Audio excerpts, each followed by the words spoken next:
Hello guys and welcome to this new video about the opposite color bishop endgames. In this video we are going to see the opposite bishop endgames with two connected pawns. So as an introduction I would like to show you in this first position that when the pawns are blocked on the same color squares as their bishop, the draw is obvious because you are never going to be able to support the pawn that is here on e5 to push on e4 more than once with the king, and the bishop and the white king are just going to stop that. So let's go to something harder and more interesting. So this is our next example, and this is really important position. So here, to stop the pawn from advancing from e5 to e6, we have the choice between bishop d7 and bishop b3. So bishop d7 is the right move. And there is a rule that is opening now on the right of your screen, which states that the bishop must be placed where it prevents the advance of one of the pawn while attacking the other. Why is that? Is because now for white to play the pawn to e5 from e5 to e6, it would need to bring the king to d5. But as soon as he brings the king to d5, black answer by bishop takes f5, and this is just the draw. This is game over. And of course, if you push the pawn to e6, black would just trade the bishop against the two pawn and arrive in this dead drawn position, theoretical drawn position. So bishop d7 is the right move. Though it's a very common mistake to play here bishop b3, or from time to time it could just happen that this is the starting position of this endgame. And now, right after bishop g5, king f7, I would flank the king and can pass from the other side in order to push the pawn e5 from e6. So this is now occurring. Black can't really do anything.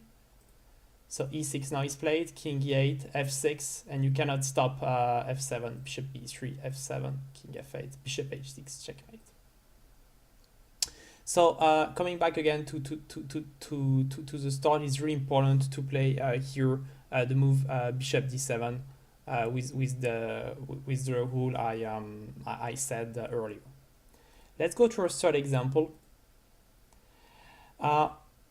Here it's winning for white because after bishop d8, so the same idea to attack the pawn and to protect the square e7, bishop g6 check, king f8, and king f5, and white is in zugzwang here.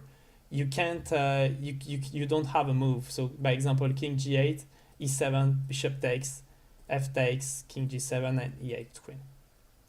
So important when you are on the 8th rank, the pawn on the 6th, you are going to be in zugzwang.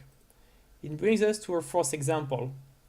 When the pawn are on the corner, here you can defend by bishop c3, because you protect the square b2, and this king, this black king on a4 cannot come to outflank your king in order to play b2, because the c3 square is always going to be controlled by this bishop. So then we go king c4, and you can't really do anything further.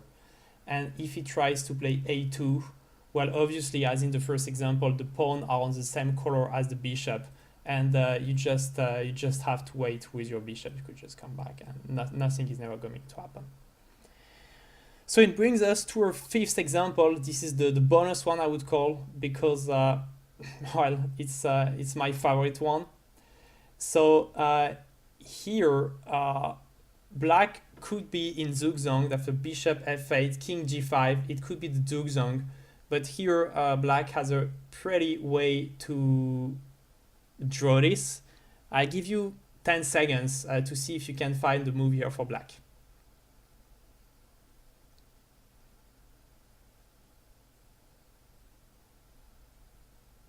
Yeah, so black here can play bishop takes h6, king takes h6, and this is a stalemate.